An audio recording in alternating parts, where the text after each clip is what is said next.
You're listening to the best of the Morning X. You can also catch it on the Morning X podcast, wherever you get your podcasts, or at 99x.com. The Morning X, Barnes, Leslie, and Jimmy. Please welcome to the show, Jamie Lee Curtis. Good morning, everybody. Hey, Jamie Lee. Barnes. Listen, it's like a bad TV show name. What do you mean? What? X Barnes, Jimmy, and Lisa. X Barnes. It's The Morning X, and then Barnes, Oh, The Leslie, Morning X. and Jimmy. The Morning X. That's what it is. The Morning X what? Just The Morning X with Barnes, Leslie, and Jimmy. The Morning X, sir. Sir. It's Yeah. just the show Yes, name. sir. What Good. about Jamie Lee Curtis? You have Good 3 morning. names of your own. I know. Good morning, everybody. Morning. I know it's very early there, but if I remember correctly, you are a fairly new mom, so you're probably up at the crack of dawn every day anyhow, I'm up right? at the crack. I like to actually, I have a 2-year-old. I'm actually not such a new mom. He's almost half of college, you know what I mean? Two. He's already, freshman and sophomore. He's over. We're in our junior year. I just like to get up early. I like to get up before everybody. I have 2 kids and a husband. We were just talking off camera. Jamie and I were having a private... Off camera, because we were off camera. Yeah, on a private moment, and she was saying she was checking her email. You get up... Who do you get emails from? I get emails from all over the world. It's truly the use that I try to put the internet to. I don't have the time in my life to actually hang out on the internet and do a bunch of work on the internet and just sit in front of a screen and, go into rooms with a bunch of strangers. I actually just answer mail, but I do receive mail from friends all over the world. Now, Okay, you go don't ahead and have- give out your email address. We'll post that. Okay, because that's a good idea. Because that would be good. What I did is to protect myself.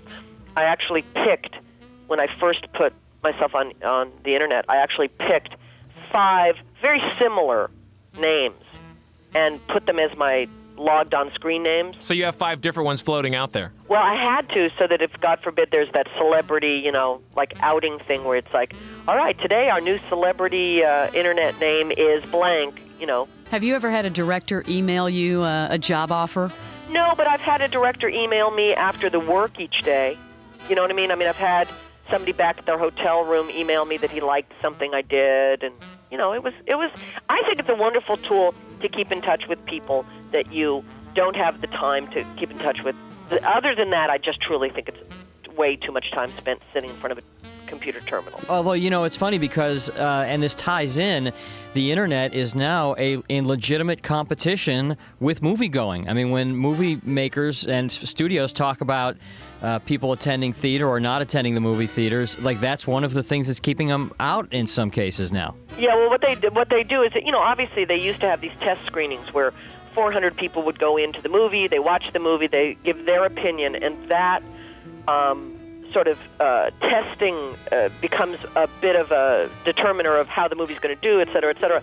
Now, the internet is really a forum for discussion, but all obviously around the country and around the world about upcoming. It's like they put out trial balloons. Right, but people are a lot of people are not watching as much TV or even leaving the house as much at all. I see what you're saying. You're saying that the internet is actually a draw, pulling people away from going to the movies. You know what? The movies will always exist. We were just on the Death Tour in Hollywood, that thing that drives around in the hearse, That's nice. We went by the Halloween house. It was kind of funny. They pulled over, and that's where Jamie Lee Curtis was in the closet. I tell you, it was a seminal movie and going experience for a whole generation, and this was my way of literally giving them a thank you note.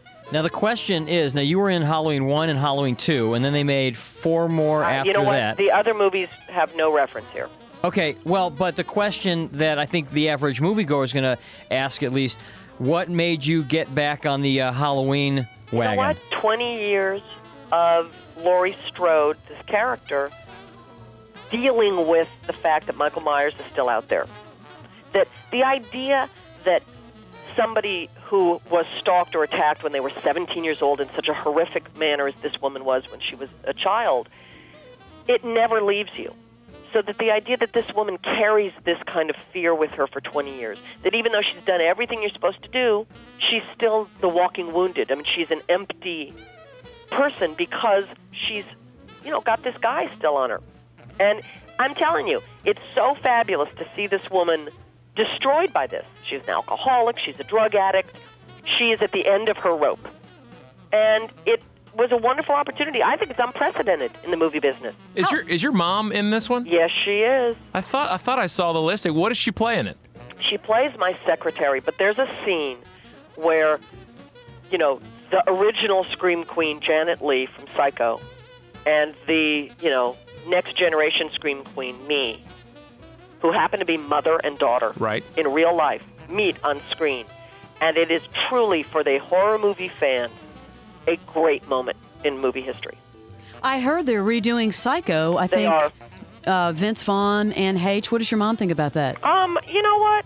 I think she thinks that it's sort of crazy, and then at the same time understands that these people are all talented, and I would assume wishes them well. That was such a classic. Yeah, but you know what? It's classics. Some people will say it's a classic, but it's still, there's some things about it that could be updated and made a little more sophisticated for a today audience, So I understand I wouldn't be surprised if you told me they were going to remake It's a Wonderful Life with Tom Hanks. Right. I don't know about you, though, Jamie. It wouldn't kill me if they never remade another movie. I agree with you, but how old are you? 36. Okay, you're 36 years old. A lot of those movies that you're talking about are movies that, on some level, were important to you in your youth. Yeah. But the problem is, a lot of them, particularly black and white movies. Right. My daughter, Annie, who's 12 and who's both of her family, mother and father, are both in the movie business, and her grandparents are in the movie business. It's still tough for us to get her to watch a black and white movie. Mm-hmm. So I would assume that as black and white movies become even more obsolete, a modern audience is going to never have the experience of watching Psycho. Right. And seeing that experience because they'll never go to a black and white movie. This interview isn't over. More after a quick break. You can also find it and more on the Morning X with Barnes and Leslie podcast. You're inside the best of the Morning X.